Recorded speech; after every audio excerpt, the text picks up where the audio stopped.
Good afternoon. Is it afternoon? No, it's... Nah, 8 minutes to. Good morning for another 8 minutes. When it gets to 12 there, let's say good afternoon. It doesn't matter because when people see this, it could be any time. It goes out on a Sunday. Anyway, welcome to the shop, the social hub of positivity. I'm laughing because I'm being heckled in the background by my own daughter. You hear that? Imagine this. Anyone who saw that last week's podcast will know that we were in the woods. She was doing the same thing. What is it I've got about bringing her on podcast shoots? I don't know. I like it. Bring her in. I would do, mate. She will take over. We will. Anyway, but as importantly, or for this week's podcast, even more importantly, this wonderful man next to me. I wouldn't go that far. Well, you're a Crystal Palace supporter, aren't you? I am. You see? So you've got some good taste. You know what I mean? So you're all right. You're all right. Now, David, I'm not even going to try and pronounce your surname because it's an absolutely extraordinary surname as far as I'm concerned. Do you want to pronounce it to the good people of this parish? In this day and age, it sounds like Lender You. Mm-hmm. In 1295, with the direct line descendants to Falmouth, it's Lender We Owe You. Lender we owe you? Yes. Do you know what that sounds like, don't you? Yes, I do. It's Cornish for Len is lake, Daru is oak tree. Wow. So it is all the way back to Falmouth then, you're proper Cornish? Milo. Yeah, right. I'm in charge of the family tree and the direct line descendants, 15th grandfather and further back to Constantine, Falmouth, Myla and Wren. Wow. Yeah. Because here's the another interesting thing. David is actually an author. Anyone that's in Chippenham, I know this goes out and people come from all over the place. There's a book, Cornish Mist, that's on sale here, but you're going to tell us where else. Books, yeah. That's the thing, isn't it? How long have you been writing? Yeah. How many books have you written, and when did you start? I started in 2015, so it's taken 7 years to get to this stage of the game. So Cornish Mist 1, Pebbles and Stones, is done. Right. Cornish Mist 2, Butterfly and Nettles, is done. And Cornish Mist 3, I'm 3/4 of the way through, so I've nearly finished the trilogy. Wicked. The trilogy of the books. Yeah. So it's taken 7 years. Brilliant, mate. Yeah. So, you've been to a few ale houses in your time, that's correct. Right. So, you know that there's many a little tale or there's many a little story or an ambition talked about. I call it pub talk, and it never goes anywhere. Somebody says, what we should do is this, or you know what I was thinking about doing, I'm planning to do this. Often people, not often, but you should write a book about that, or you should. What inspired you? And fair play for not only doing one book, because art's one of them things, isn't it? It's like there's loads of beautiful art here, but if you got 100 different people, they point out probably maybe 100 different pieces that they were favourite to them. With writing, subject matter, technique of storytelling, all that sort of good stuff. What was it that got you to go, I'm doing it, and did it? How was that? Good question, that. Because I often think about it myself, and all I know, fact, is that I was going down the M5 in 2015, doing something or other, and I was getting close to Bridgewater. Yeah. I was in the slow lane. I must have been doing 60 miles an hour, and for some reason I just went into a mode. And I just started thinking about how I could start a book off. I didn't know where, what, how, what year, anything. And all of a sudden I can just think about people passing me by going like this.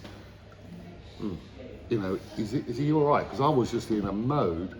And then I realised, I went, yeah, now I'm getting it. And I went, he's called Joshua. Interesting. He's on a rocks in Gunwallow, as I used to do when I was a 12-year-old kid. Right. Watching the ships go out. And he's sitting there watching, and all of it, I've got goosebumps just thinking about it. Right. And I'm thinking this as I'm doing the slow lane of the M5. Yeah. And he's going down the M5. Well, I know he's not going down. I'm going down the M5. But he's wow, on. He's on. Surreal. Yeah. He's in Gunwallow. He's in Gunwallow on the Gunwallow Rocks Church Cove. I didn't quite know. I did think about what year. Should it be the 1300s, 1400s, 1800s, up to date? And I picked the 1700s, early 1700s, 1704. Yeah. And so anyway, so he's on the rocks. He's looking out. He's been there for 4 or 5 hours, as I used to. Mum used to make me a bottle of orange squash. You know, give me a kiss, and I'll see you later, darling. Yeah. Anyway, Joshua was on the rocks. He's looking out. There's no one on the beach. It's wintry, but he's getting the vibes. And he looks across. Something catches his eye, and this bloke or this person or this something walks into a cave. And I'm still going down the M5, and I'm just thinking this up.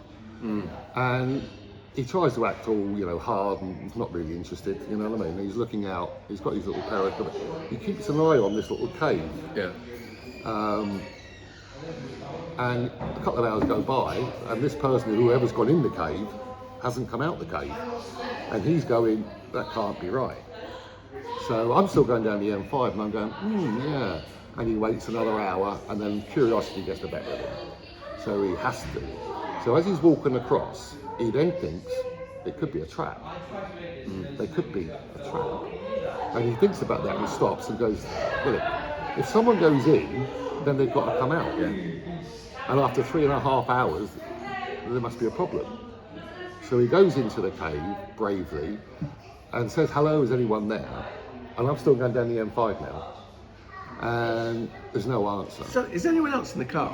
No, it's just me. Okay, so I'm there looking around. They're all going, hey, David, No. David. I'm still going down, you know, and then people are driving past me, and I can imagine. I was just looking up to the sky, la la la. Anyway, so Joshua's in the cave, looking around, no one. And he said, how can that be? If someone comes in, they've got to be here. It's a cave. So he shakes his head, he starts walking out, and then a little thing catches his eye, something on a rock. So he goes up to it, and it's written on this rock is 2 words. If the second one's off, don't say the first one. No, I won't say the second one, but no. What it was, hello, Joshua. Wow. And I went, and that was the start of my book. Wow. Right, don't And say I've anymore. got Me, I'm not surprised, me too. So is this book here? now. Is that book here? Yeah. Is that book right? Okay. No, Is it here? No, that's the second novel. Ah, right. Because I want to get anyone else out there want to get the first one now. Is that the first one? Yeah. Brilliant. Okay, hold it there then. Don't say another word about it. Is that the first or second? That's the second book. Right. Okay, we need to get the first one in there because now I want to. I'm there. I want to find out what happened. Yeah. Right. So am I? Oh, I've got goose pimples. Yeah. No. Nice. Am I right in thinking that you have a big? Well, yeah, Falmouth. You have a massive. Were you born in Cornwall? No, I was born in South London. Yeah. Hence the Crystal Palace. Hence the Crystal Palace, Yeah. and hence my accent because my mum Yeah. is Bethnal Green. Wicked. Yeah. Yeah. And she met my dad, who's from Falmouth, after the war. Right. That's it. In Trafalgar Square. Literally after the war, that when they were giving it the old kisses for anyone that And was they on the married, path. and they had 8 kids. And then when I was 9, every year we go down to see my granny in Falmouth. Right. That's And then, yeah. and then when I got to 9, my pocket money ran out because I didn't know. And I said to Mum, when we're going back, my pocket money's run out. Yeah. And she said, we're not, darling. You know, we're staying here, that's it. And I said, well, what about your mates? Yeah. And she went, we're not, darling. And she gave me a big cuddle. Yeah. And so I had to change the streets of South London for the beaches and rocks of Cornwall. I mean, I've think been to both. Eh? I've been to both. I know. But you obviously love it, you know, Cornwall? I think it was probably one your of the blood. best decisions my dad ever made, because I did ask my dad as we got older, why did you do it? Yeah. And he said because if my mum didn't do it, you know, you boys would have ended up in prison or you were on the streets. Yeah. And I can understand that. So Well, you're already driving without due care and attention, if you don't mind me saying. But I've got that's this double-edged big, isn't it? sword. I've got Yeah. this mum's accent, Yeah. but I'm loyal to the Cornish. Yeah. You know, See you later, went to guys. school in Thank you for Falmouth, coming. Helston. See you later, guys. You know. Nice one. So- Yeah, no, because we can do. If you notice, one of the feature films we've done is called postcard from Perranporth. Yeah, I just noticed that. Right. So we don't just work here. We work up and down the country. Yeah, I've had a few drinks in Perranporth. Yeah. Well, we made a film in Perranporth. Nice one. But we work with a really good, fantastic people down in. Actually, they're in St Austell, but we work with them, and we work all over depending on what project we're doing, all over Cornwall with them, doing films and art projects. Used to be yearly, but obviously pandemic. But Trish Hoskin and John, who run Reach Out, she does anyway, Reach Out Cornwall, fantastic organisation. So we've been connected to Cornwall for years and years. Love it, and it's interesting, isn't it? For people who only go there in the height of summer and it's, you know, crowded and all these businesses that are selling ice cream and everything else, go there in the winter. Now, actually, there's loads of us prefer it in the winter because it's deserted beaches, nice cosy little pubs, locals. That depends how old you are. Yeah. If you're a 12-year-old boy in the middle of winter, and darkened, and all you got to do is play with the cows, because the nearest pub is 5 miles away. Yeah. You know, you really start. I mean, I think it was a great thing, but when you're on your own, I mean, I'll give you for instance, you know, on Christmas Day, you know, we're in our little place in Curing near Mullion, and knock at the door come, and we all said, rush to the door, and we said, what's going on? And they said, there's a whale on the beach. There's a whale on the beach. Wow. You know, so the whole village, which is about 40 of us, you know, all the kids rushed down to the beach, and there was this. Had a whale of a time. And a whale of a time, and there was this massive whale. Just sitting there. Yeah. And as a 12-year-old, you're looking at this massive whale. Yeah. You know, and you're right up touching it. Yeah. You know. Wow. We tried to do it. We lived up Northumberland, same thing, but we didn't get there before the military blew it up. Couldn't get it there. But it was the bits of it everywhere. But until we got there, it stank like whale. Well, it tasted like whale. We asked what went on, and they said, and these some RNLI or whatever they were. They come up and all the kids were around, you know, including me, and they said, do you notice that the tail is missing? And we went, yeah, there is no tail. And they said, what's happened is this massive sperm whale has been caught and dragged from some ship. Oh, right. And because it's not a big, they tow it in through, they put a rope around the tail, and then they drag, and obviously the rope's gone through the thing, and then it's just drifted. And as a 12-year-old, I really felt sorry for this thing. Yeah. You know? Yeah. I mean, his teeth were like that, this sperm whale. Oh, wow. What an amazing thing. Yeah, we did. I was so disappointed when the whale was no longer on the beach. Yeah. It's a sad old thing. But so would you say, so in retrospect, you're happy that you went, because funny enough, I lived in Chippenham, in Chippenham before I went to make my fame and fortune in London, back in Chippenham. Lived in South London, had two of our 3 boys in Clapham, but actually in St Thomas's, so literally across from Parliament. You right, Donna? Yeah. Good. Excellent. Good. She's a writer as well. She's very good. She works for us. She's very talented. Do you read that poetry book? Great, isn't it? And yeah, I had that feeling as well of kind of like at a certain point, because my dad was in the RAF, we lived, hence became Chippenham. We used to live out the RAF base, which is now the Army base.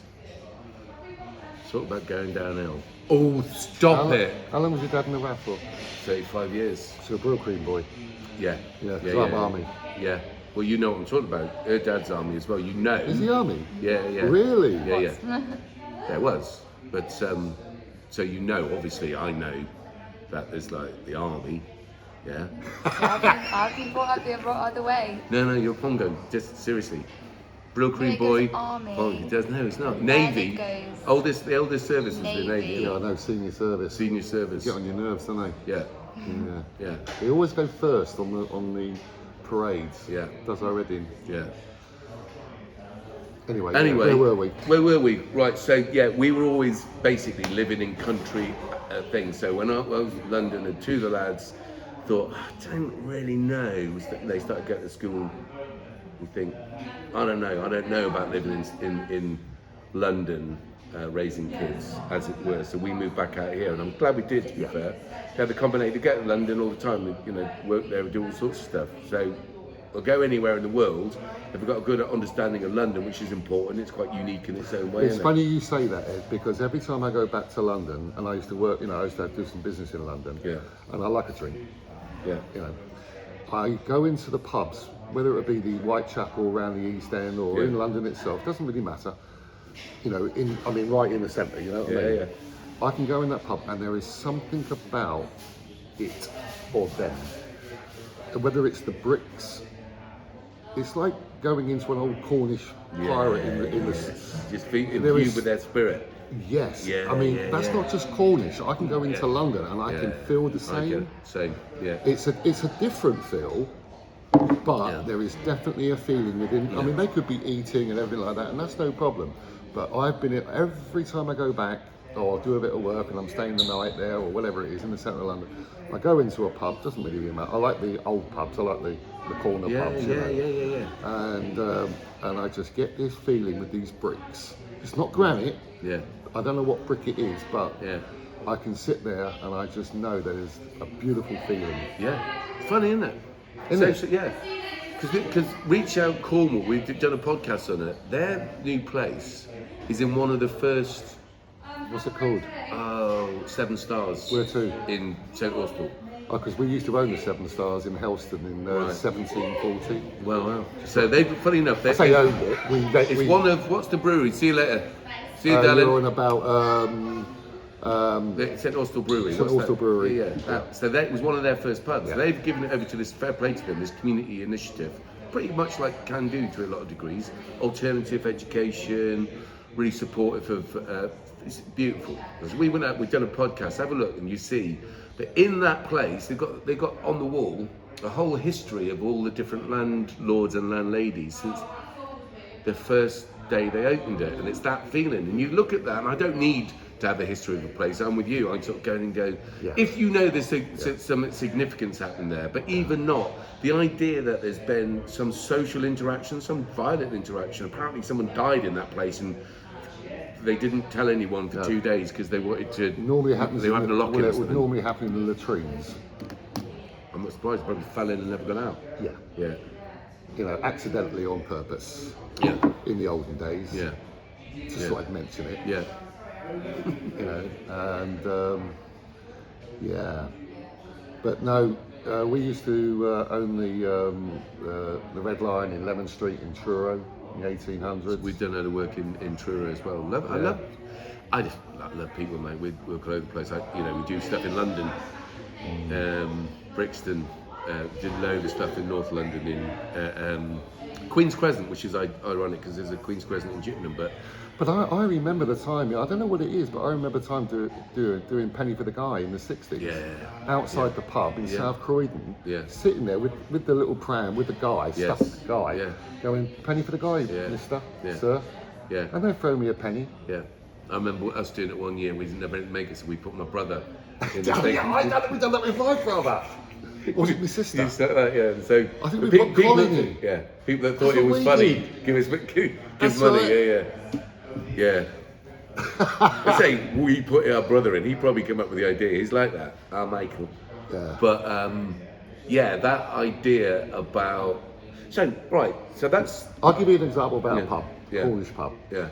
I was in the pub because I do have a drink. Yeah. Okay? It was called the Wheeling, and it's on the Lizard Road, right? And it was winter. It was blizzarding. Yeah. Right? So we're in the pub. I mean, he's not with us anymore, so I can say, we was in there at 2:00 in the morning, as you do.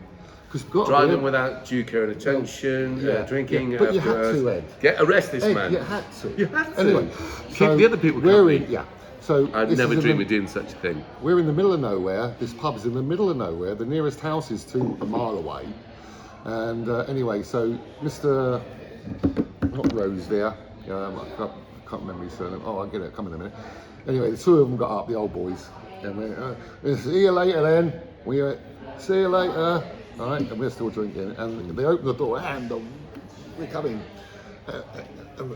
Closed the door. We went, blimey. And they went off. And so we're all drinking away still. It's 2 o'clock in the morning. Yeah. And 15 minutes later, the door come open, and not Mr. Roosevelt, he walked back in and he went, oh.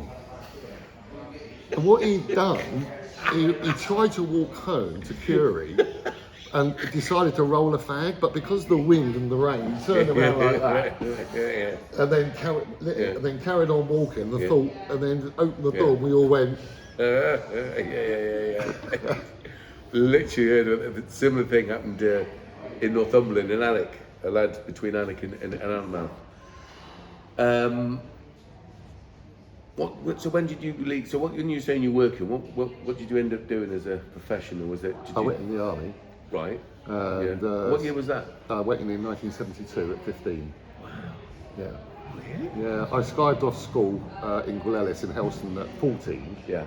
And I hitchhiked to Red Roof, as you do. Yeah. And I just wanted to be in the army. I don't know why. I just wanted to, I don't know. I think it was because I don't know if you know, but my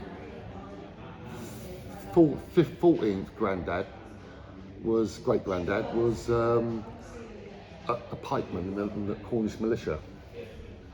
You know, Well, the Irish probably know him. Yeah. But I even looked at that and I thought, wow, can you imagine standing there with a 14-foot lance just stuck in the ground, waiting for the attack? Yeah. Anyway, where were we?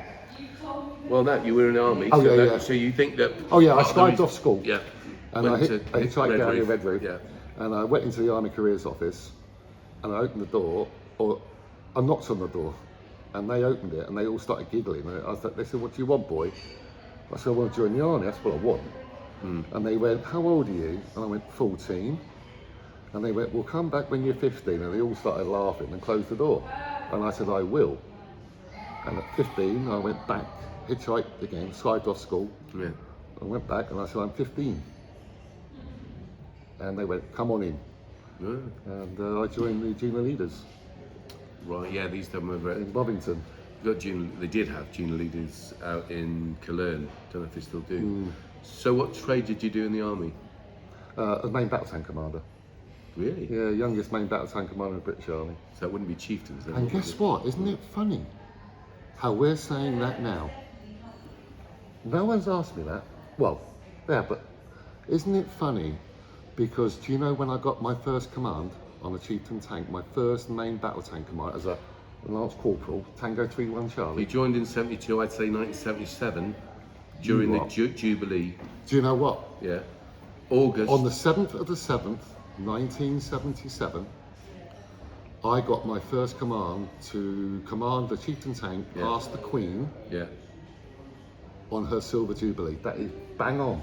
Oh my God. And the Queen, unfortunately, is not with us anymore. Yeah. I mean, I remember you won't put this. But isn't that young funny lady, how we're mentioning the Queen just out of the blue? Yeah. But I got my command, I always remember it, 7th of the 7th, 1977. Yeah. Queen's Jubilee. I was working in a got hardware told off. store in Wallingford, in Oxfordshire, selling bits of tat to commemorate the same thing. Did you? I mean, it wasn't. That's interesting. I Because got I bet told I off. was about 40. I was 40. Yeah. You weren't then, though, were you? In 77, you weren't 40. I was 20. Yeah. I just So turned I was 20. 14 in 77. Yeah. Yeah. But I So you always must be remember. about 45 now, are you? Yeah, correct. 52. 52. So, So I'm only 12. So think about it, everyone. And I got told off because my little finger always goes like So that. when you're doing that, Correct. And Yeah. they kept going, you know, pointing. Yeah. You know, and I was going, me, you know, out Yeah. of 100, Me? 100 tanks. yeah, You know, waiting to go. And he was going like this. And then I got it, you know. yeah. Did you say 77? Let's think of where.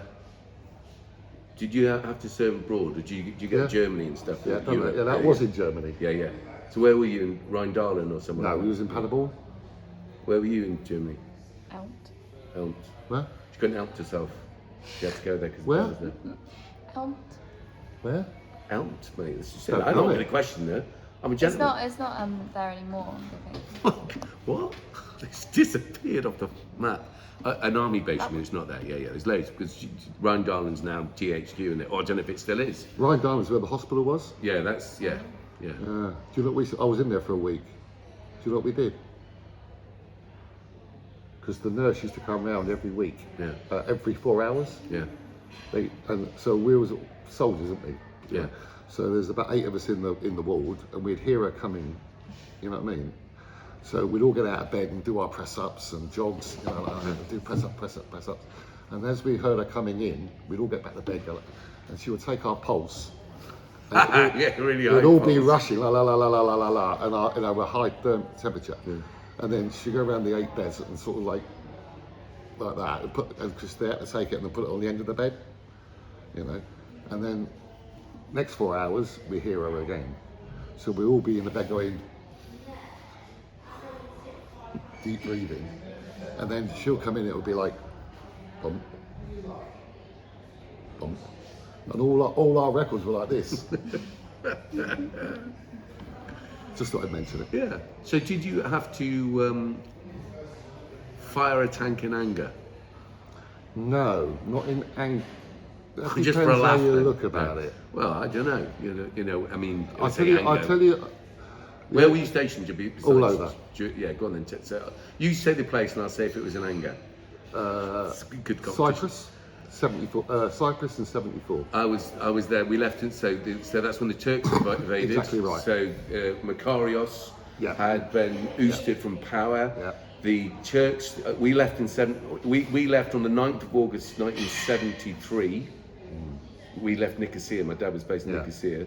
So you therefore then either you went to Akrotiri or Deucalion. That was Nicosia. You were in Nicosia, by the airport. Yeah. That's where we were. That's where we were. Well, yeah, because of course Well, they took over, they didn't they? got attacked. They did. They still. Have you seen it since? No. Have a And- look on the YouTube. You But- still see Nicosia Airport. You'll recognise it. Yeah. It's decrepit. Well, we were there, Yeah. and I remember when we were being fired at, yeah, and I come out. I was 17 3/4. yeah, And I walked out, and I saw all this trace going over our huts. yeah. I mean, there was, and I've never seen it before, you know. And I stood there in amazement, and I went, "That is so beautiful." Yeah. It reminded Was that at me. night then? Yeah, it was at night. Yeah. Yeah. The trace was coming Yeah, yeah. across. Because then paratroopers came over Kyrenia Mountains, didn't they? Yeah. All sorts. Anyway, it was all coming across. We'd been attacked and was fired upon, and I was like that, and I was just in my own little world. I went, "That's beautiful," like, you know. And then all of a sudden, this officer grabbed me and went, "You stupid!"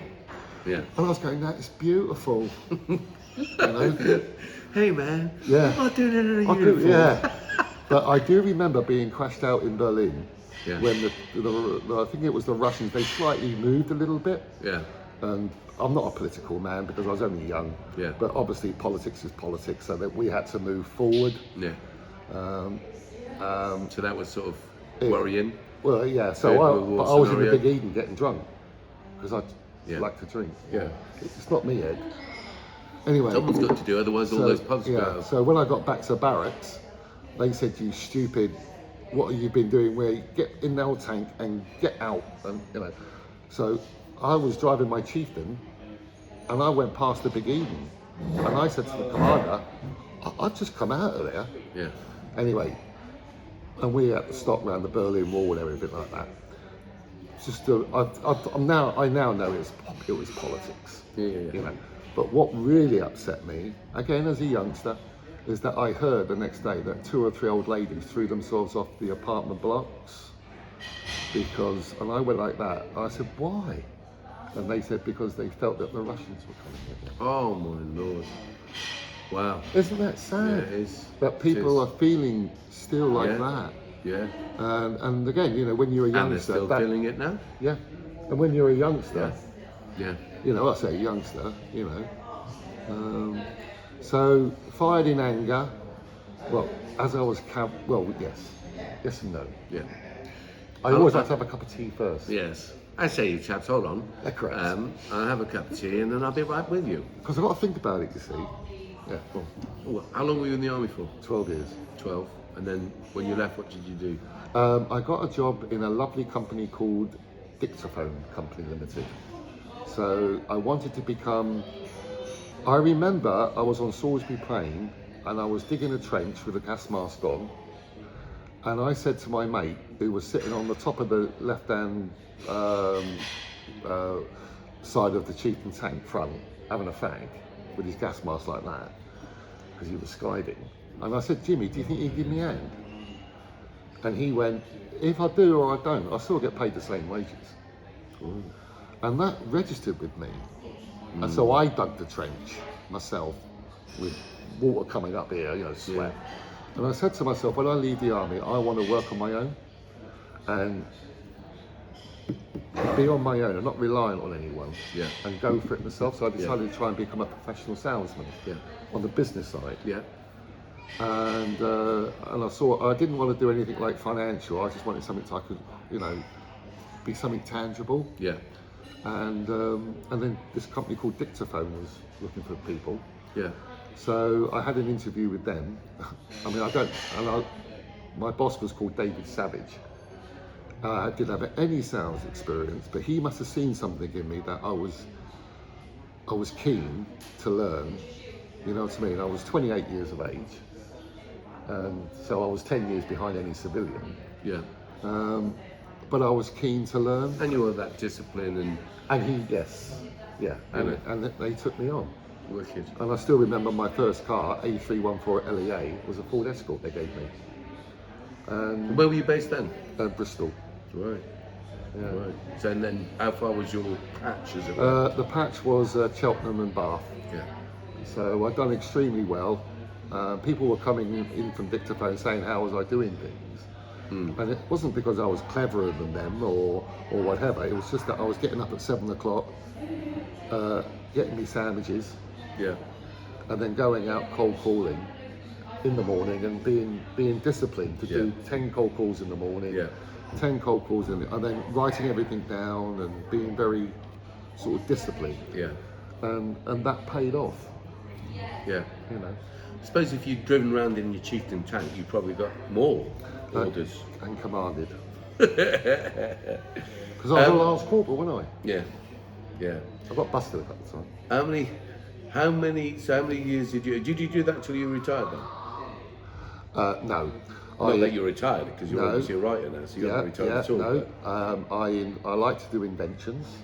So I invented, when I come out of the army, I invented the first portable car shade, which is now, you see every car now, or every... The silver thing that goes in the window? No, on the left bit, no, it used to be attached to the roof. Yeah. And it used to pull out. Oh, right. I invented that in 1980, whatever it was.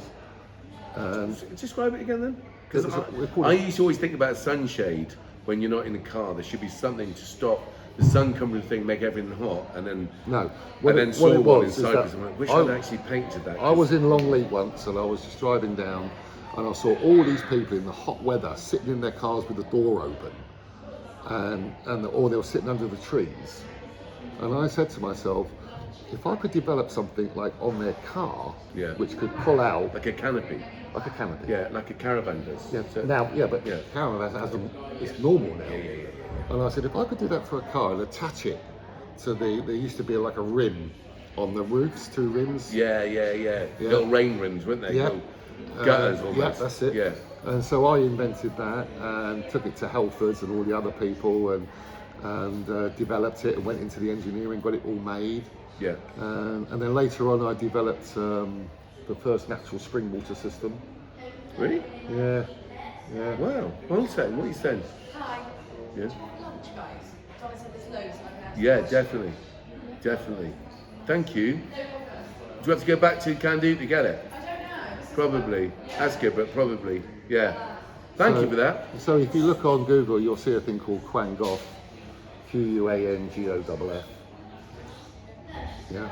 So that is so that was the first natural spring water system to serve chilled and sparkling water on demand with no bottles, straight into the glass. So, yeah. Wow.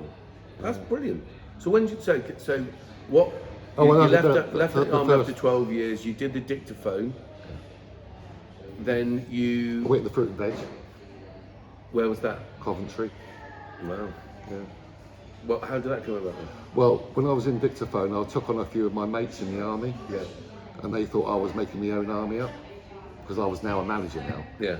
And they were coming out of the army and they didn't have the certificates, you know, the IBM skills. Yeah. But I knew them and I knew they could work. Yes. Yeah. Because I know they, you know, so I took them on anyway. I got this, I got the sack. But, What, for taking them on? well, that, yeah. Uh, yeah. Sounds much more interesting than yeah. Yeah. What actually happened? Well, Not to I tell think us, that. but Well, we're no, intrigued. I've got nothing to hide. Well, You admit to at actually, least 4 crimes. actually, let me think. And but anyway, where was I? I think I was. I think a few people were getting a little bit worried that I might be taking over their positions or whatever, and they could see an opportunity. Yeah. It's not for me to say that. Yeah. Anyway, I was sacked at 12 o'clock, at 11 o'clock, and my other person I took, Kevin Woodward, he got sacked at 12 o'clock. So we met in the pub, and I know Kevin's dad in the army. His dad was a greengrocer. Right. He had 5 shops in North London. Well, right. So I said, what Kevin, and Kevin was brought up in the fruit and veg. So I've got experience in the marketing, selling side. Yeah. And Kevin had the experience in buying fruit and vegetables. Yeah. So I said, why don't we just, we was in the pub, and I said, why don't we get in the fruit and veg then? Yeah. And we went, let's do it, Dave. So we had a few drinks, as you do, and set up the company.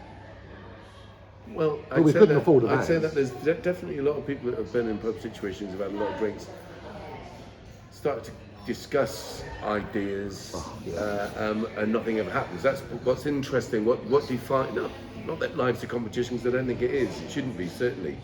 But that's interesting that you have.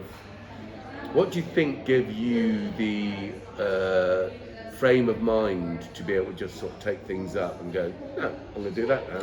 That's a very good question, and I think that, do you know what? I like to try and give you a very intelligent answer, Ed. It would go over my head, so don't worry about it. You just Okay, but I'll be normal. pitch it low. Do you know what I think it is? My mum. Right. The upbringing. Yeah. You know, when the rag and bowman come round, you know, we were so happy. We run into mum and say, Mum, the rag and bowman's here, you know, oh, we haven't got anything today, my darling, you know what I mean? Just brought up with the spirit of a lovely, loving family. Yeah. Vitally important, isn't it? I think so. Yeah. And that will to keep going. Yeah. Yeah.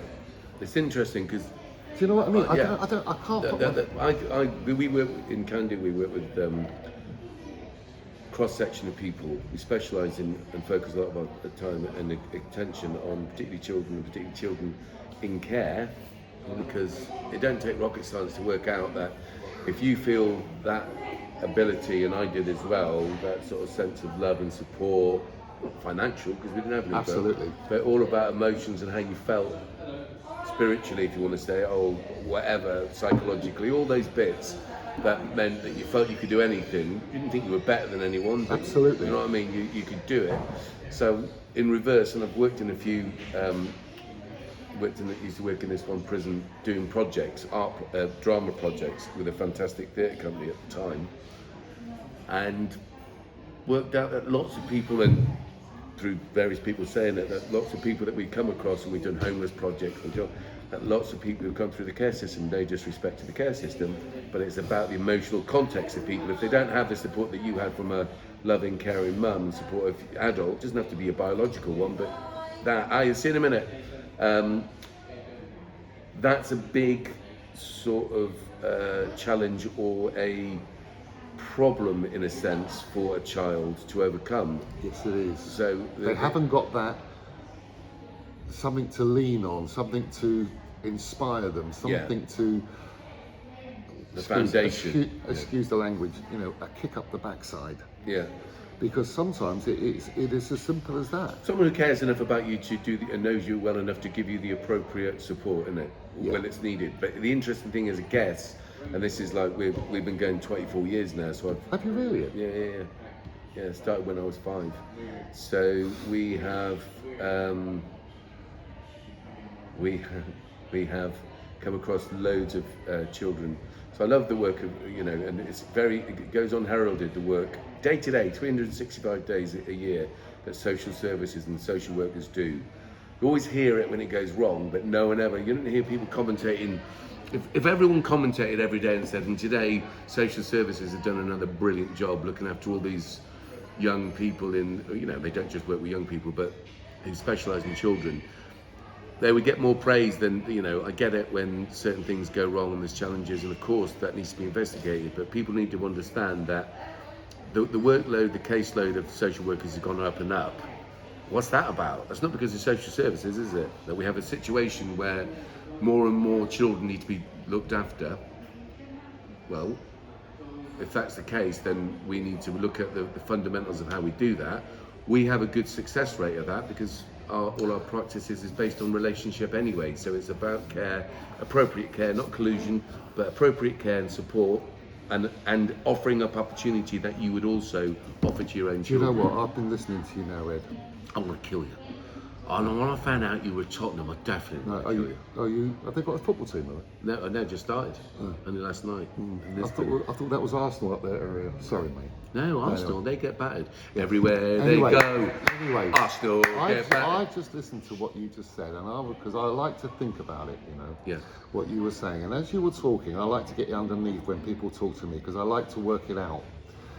And my response to what I've just heard you say is that I understand that what we've got is something we have found in our lives when things aren't going right. We can draw on something, and that's my mum's strength. My dad's, we used to get, the belt on a Sunday afternoon, because he used to say, right, you done this, and you done right, and he'd shout Clive, and Clive would get the belt, and then it was George, and you done this, you done that, bend over. Yeah. If people will say that's outrageous, but what it's given me is something to smile every day. I wouldn't say every day, but through the rough times. But what I was trying to get at is this: I understand that society now, you don't have to get married. It's not important anymore. I understand. This is what I'm hearing on this social media, that people have been complaining that you have to get married in a church and therefore it's outrageous and this, that and the other. So therefore they get married and it's without any vows, and they get a ring and everything like that. And I disagree with that husband, and he disagrees, so we split up. And all those values of getting married, which is really important, to compromise, to love one another. Yeah. Then the marriage rate would be higher, and the children, hopefully, more children can have that togetherness with a family. Now, I could get ripped apart on that. I understand that, but it just seems to me that society nowadays, you say anything wrong, you're venom. You're toxic. No, I understand what you're saying. There is a whole change, but simultaneously, we talked earlier. We were talking about the workhouse. We were. Right. So society, on all sorts of levels, I would say. Did you hear what we were talking about, Lauren? Well, not that it was. It's significant to what we're saying now, because it is actually. I would question how, in the same period of time that you're talking about. Point. That same period of time that you're talking about, rich people in this country got richer. They did. Poor people got poorer. They did. And I'm telling you that I'm dealing with more children through social services. Now, if the school classrooms, and we work with some fantastic schools, are oversubscribed, the classroom sizes are too big. Yeah. There isn't enough. There's more autism than there's ever been. Absolutely. There's more emotional, mental health, and particularly the pandemic. Yeah. So all of those things have just got worse. Yes. And yet all the rich are still getting richer. So there's something wrong. There's a correlation between capitalism, stroke wealth creation, and provision for your own community and society. Yeah, but these rich people, I wouldn't say, I'm not going to try and mark everyone rich being like I don't that. say that they're bad. No, They just know that. That's But their life as well. what isn't it? I'm Some of saying- them. Yeah. Some I mean, of them are obviously. I'll give you an example. I understand that the people who own Google and all these things, these are extremely, very, very wealthy people, Yeah. right? Yeah. All I get on my phone every morning is, your data isn't stored. You need to update your Yeah. data Yeah. now. Yeah. And this is what I call victimization Yeah. Or pressure marketing. or yeah. pressure Yeah, marketing, yeah, and you will do what we say. Yeah. You know, if you don't, then we're going to block you. And how bad is that? You would never be able to talk to Lauren, your wife. Yeah. I'm sorry. Anyway, and That's my wife. and your kids or anything like that. Yeah. And therefore, you are beholden. Yeah. I'll But give they're you- the nouveau rich. I know what you're saying, but if we're talking about historical rich, for instance, this country only finished off paying. And remember, I know what we're talking about. We're talking about Amazing Grace. We were. Right. So in a roundabout way, here's how this came about. This country only finished off paying the debt that this to slave owners in 2015. Discuss. Sorry, I lost that. Right. So in 2015, the debt that this country got into to compensate. Don't think about. We were talking about who wrote the geezer that wrote Amazing Yeah, I Grace. can't remember He was his on, name. but he was on a boat. He was a slave trader, and suddenly had an epiphany and thought, "This isn't a nice thing." No. Right. Well, people like him. Yeah. Bizarrely, very similar to today in a way. Yeah. That you have a government that says, "Oh, okay, we're going to abolish slavery." Not a moral reason, not an ethical reason. This is an appalling thing to do. Remember, these are so-say Christians, a lot of them as well, right? So it makes you think, right? So they are making. This country, capitalism really was based on slavery.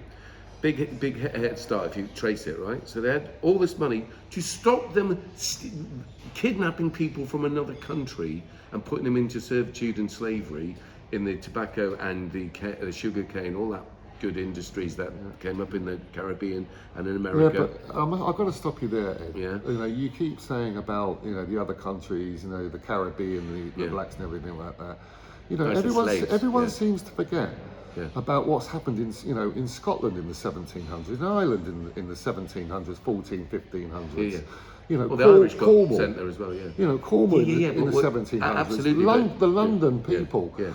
The little kids being victimised Yeah. and put to By slavery who? on the tin and on Yeah, the the tin mills. mines, that's what we were talking about. And the Yeah, mills yeah. and the weaving Yeah, yeah. mills. You know, no So- one talks about a little 7-year-old kid from Derbyshire. Yeah. You know, who's been told to do the looms, Yeah. and it was called I think it was called a crocker. Yeah. In other words, when the weave come off, his job was to run around and put the They got weave caught back in the on. machines loads of You're times. exactly right. Yeah. These little kids of 5 to 6 year old Yeah. got caught in the looms Yes. and were killed. Yeah, but what? Yeah. But no so- one cares about them. No, no, I'm not. Well, not, I don't say you don't care, Yeah. but we seem to be overriding. Yeah.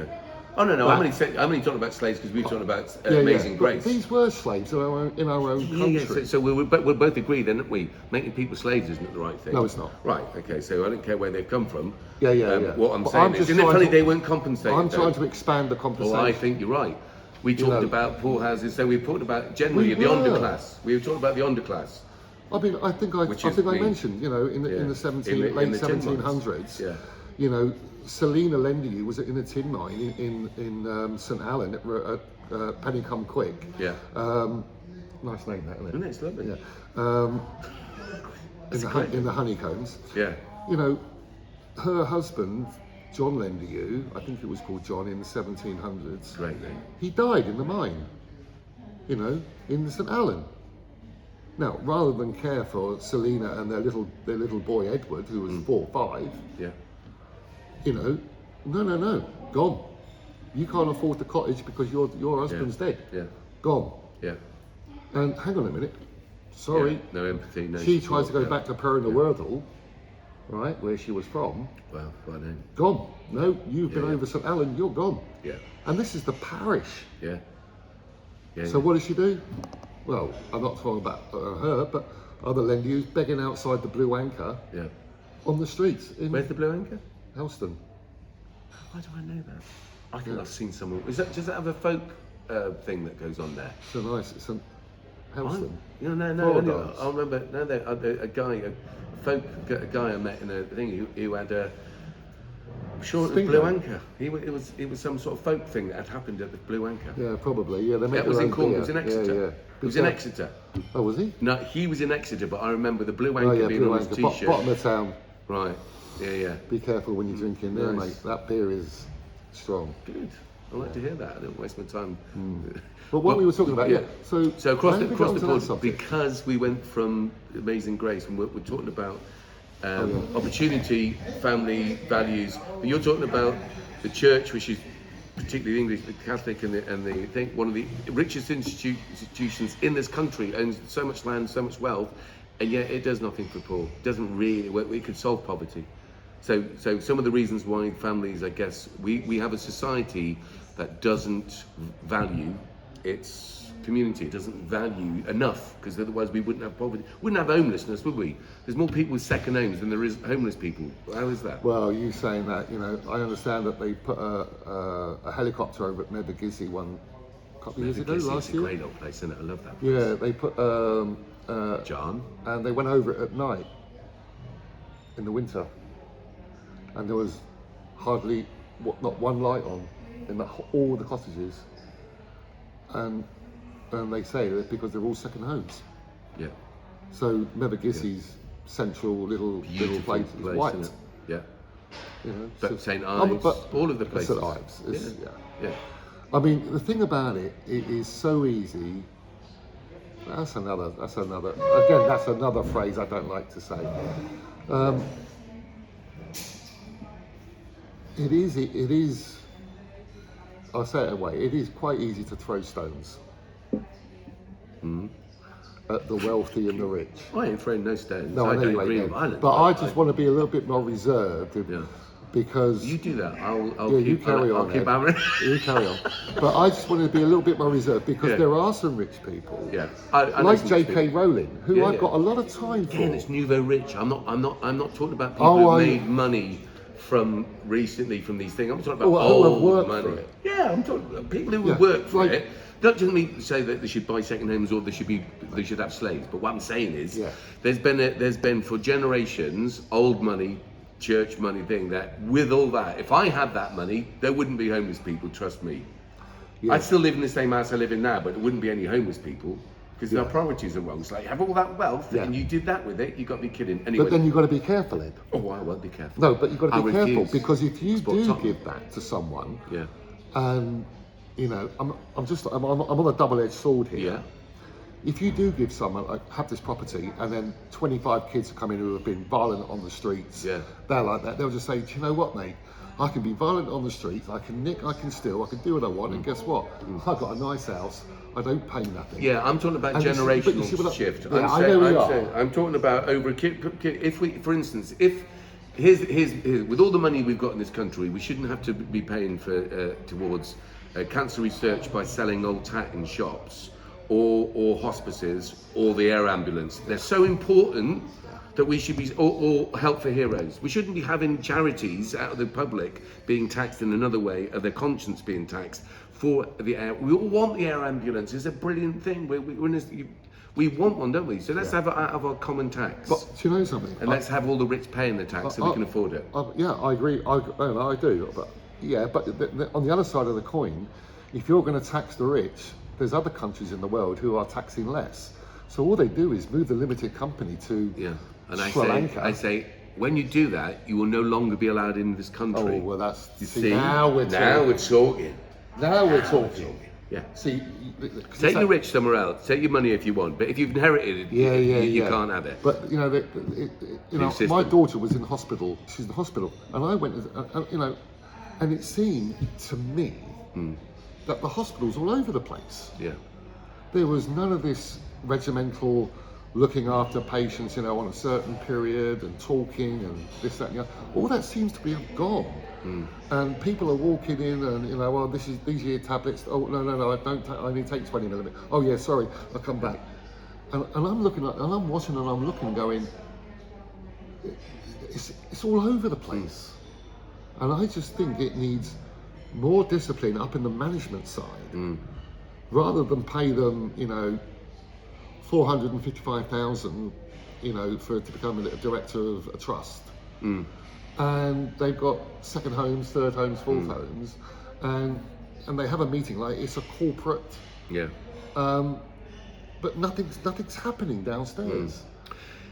If that makes It's all disorganised. It doesn't seem right, definitely. I mean, there's lots of aspects of society which I think haven't got any better. And considering, so if we all agree that the rich have got richer, I'm not blaming the rich. I'm blaming the structure of our society that allows that to happen. It's totally counterintuitive as a human being.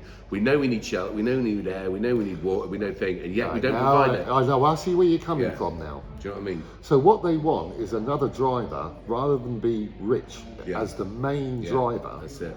There's got to be another driver. Yeah. So I think that you've said it. It's interesting how you said that in your own way, that you knew. So your nuclear family, your mum, having that was a really great inspiration. There was nothing you couldn't do, so you went and did everything you wanted to do. When you were in the army, and you even had a if I was naughty, my mum will go, "No, not my David." Yeah, but you also, your dad sorted you out on a Sunday, so Correct. you got right. But you also then went into the army. Yeah. What everyone thinks about armies and all that sort of good, regardless. Inside of that, and I know lots of military people, the camaraderie is second to none. Correct. Because sometimes you're in a situation where any minute Russians are moving, you could all die. Yeah. Right. So you are all tight knit. Yep. So much so that when you leave the army, you've got all that infrastructure, all that discipline, the communication. You meet up with your boy. You can set up another business, and so on and so forth. Correct. Right. So everything you're doing. I wasn't afraid. No, this is great. So I would like everyone to be like that, not to join the army. I would like everyone to be that secure within having an equal opportunity. Oh, I see. Yeah? Yes.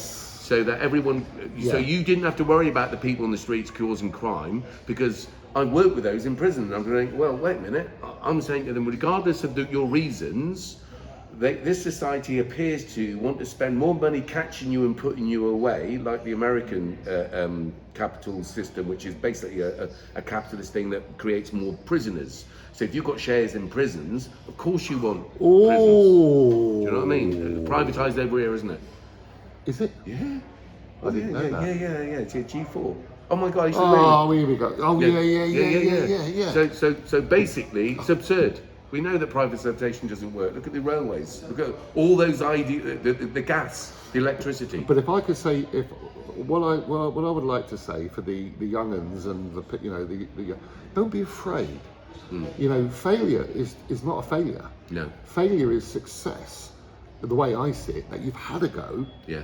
You learn from You've that. done your move best on. you can. Yeah. It hasn't worked out. You've come back, regroup, scratch your head, have a pint, have a laugh, and have another go. You might have lost. I mean, I've lost houses, bailiffs coming in. When I was in the fruit and veg. And it's disappointing, but you go, okay. What's my next venture? Yeah, that's brilliant. And have that inner spirit. Yeah. On that, are you going to be coming here to do readings from your books? Do you know? I think that would be lovely. Do you want to hear my voice? Yes. I think what would be nice is if we could program in certain sessions where you come in. I think the first stop. What? And you pick a chapter. No, I think you just do what you want, isn't it? But you could. But I'll pick the best chapter. Well, we should hope so. Yeah, but I think it should be up to people to randomly say. Whatever. You plan it how you want, but I just think it'd be lovely for people to be able to meet the author, have the conversation, look at the book, whatever. Do I get a coffee? Do probably. If I know Claire. What do you think, Lauren? Right, let's call it a wrap there. This is really interesting. Let's so when you release the next book, let's come and have another little interview. Yeah, that'll be the trilogy then. Yeah, the trilogy. Perfect. And we'll advertise it here, and you're going to do workshops in here from now until then. Am I? Yeah. Okay. Just because it's nice. People don't get to meet people who've written books all the time, do they? How do they? It's nice to talk to people. When I went down to the Penzance Literary Festival, it was just lovely. Yeah. To talk with other people who may be, getting it slightly wrong or a bit worried about this, that and the other, and you supporting each other, you know what I mean? And it really is nice. Yeah. Fair play to you. Right, we're going to call it David. Say your last name again, because lend you. Thank you for lending us your time. I've heard them all then. Your time. And also, I love it. I mean, great that you're an author, but you're a great storyteller. As in, you recount your stories beautifully, life stories, and it's important. It And is. I think it would be interesting to hear you reading from your book, because it doesn't happen enough in this town. Not blaming the town. I'm saying, how many authors are there? There's a few, but I like the idea we can meet you like this. Yeah. I met you in the Constantly, didn't I? You did, yeah. You. Out of there, That that was was like drinking then. yeah. But what I'm saying is I wasn't meant to meet you, but you were a very approachable chap. We had a conversation when I realised who you were, and Yeah, you straight realised. away. Right, it was interesting. Yeah. Right, let's do this again. You're a lovely man. Look out for these workshops. That's a wrap. Thanks, Lauren. Thanks, Maya. Cool. In and out.